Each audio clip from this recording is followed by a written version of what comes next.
ตัวนี้ได้ต้องแม่มาตั้งติงร้อย โอ้ไม่อยากให้ตั้งฮอดร้อยตั้งหลายโพดเอาสักคนเราว่าตั้งหลายโพดตั้งฮอดร้อยลบ10เราเฮ็ดบ่ได้เอา11ลบ เสียนบ่ทันถึงเอา11บวก9เอาซะนะ11บวก9 11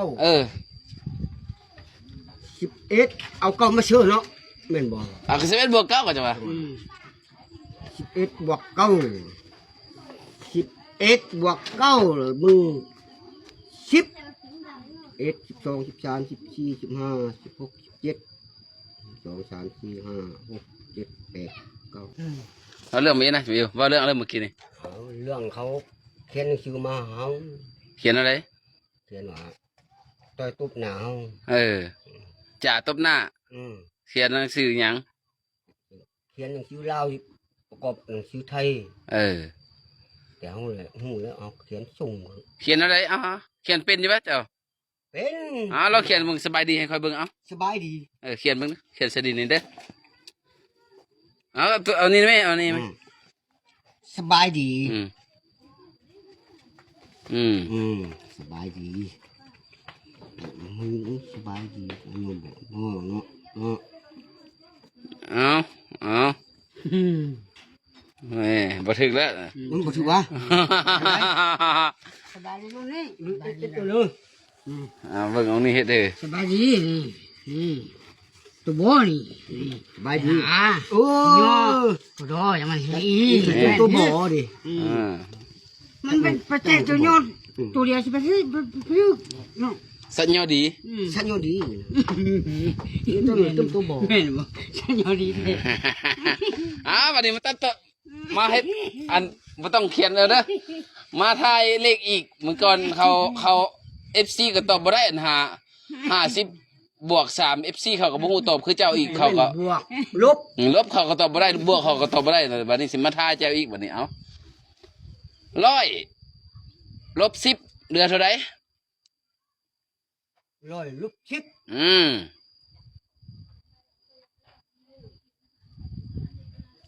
10100ลบ10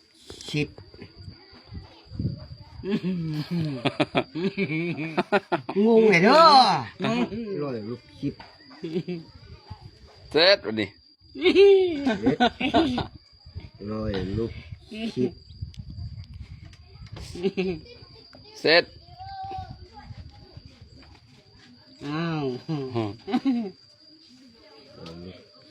เสร็จวันนี้ได้ต้องแม่มาตั้งติงร้อยโอ้ไม่อยากให้ตั้งฮอดร้อยตั้งหลายโพดเอาสักคนเราว่าตั้งหลายโพดตั้งฮอดร้อยลบ10เราเฮ็ดบ่ได้เอา11ลบเสียนบ่ทันถึง11บวก9เอาซะนะ11บวก9 11เอา9มาเชื่อเนาะแม่นบ่ก็11บวก9ก็จะว่า11บวก9 11บวก9เลยมึง10 11 12 13 14 15 16 17 2 3 4 5 6 7 8 9 10 11บวก9เนาะ1 2 3 4 5 6 7 8 9 11เนาะ11บวก9เนาะ11 1 2 3 เสียทรงผมเบิ่นแหละ8 9 11 11 12 13 14 15 16 17 18 19 11บวก9มันชาวบอกชาวหันมันถึกหรือเปล่ามึงชาวออกเสียบ่แม่ถึก11บวก9 1 2 3 4 5 6 7 8 9 11แล้วเนาะ12 13 14 15 16 17 18 19 3ถูกบอกถูกอยู่นี่ถึกแล้วตัวนี้ถึกแล้วโอ้ก่อนสิถึกทุกคนเลยสมควร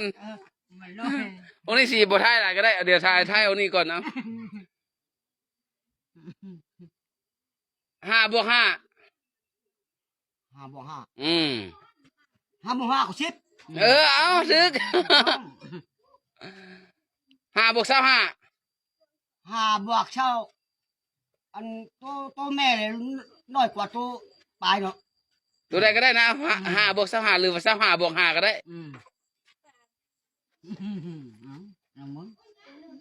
ชาวบวกสหาแม่น 25 บวก ชาวหาบวกห้า 5เออ ชาวหาบวกห้าเนาะ อ่า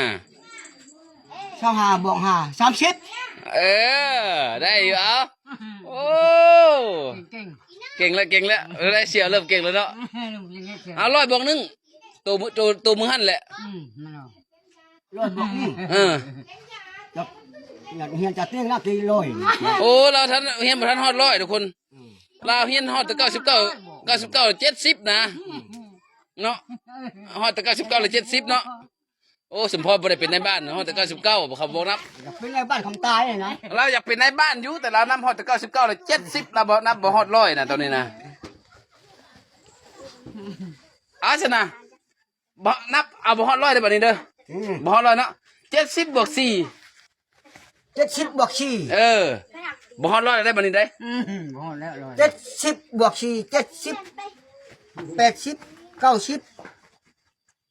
10โอ้ เจ็ดบัดนี้ 70บวก4 70 70บวก4 เออ 70บวก4 70 80 เอามานี่เก่งมานี่มาเข้านี่สิถามนี่ 90 What? 10 มานี่สิมาถาม มันออกมันออกปักมันออก อ้าว มันออกตาย 70บวก4 มันก็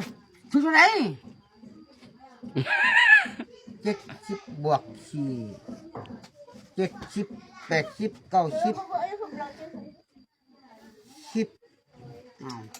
มันคือไปฮอด90เลยบัดนี้ มันเป็นอะไร 70 บอกสี่70บอกสี่คือตัวไหน 70 71 72 73 74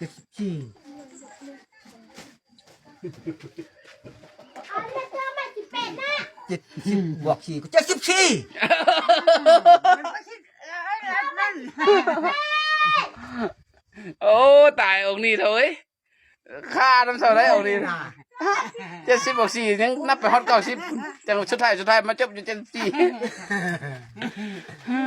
คักแท้ ไปหลายกว่ากุ๊ก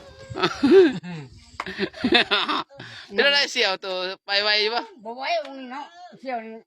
ต้องมัน70บอกสี่ก็เป็น74ร้อยบอกหนึ่งก็เป็น100มันเป็นไร เฮาบ่ได้เฮียนได้ โอ้ยทุกคนเลยองค์นี้ไปบ่รอดองค์นี้คันเรื่องบวกเลขเนี่ยบ่ผ่านเลยบ่ผ่านเลยกว่าสิไปแต่ละอย่างนี่ตายคักไปแล้วดิ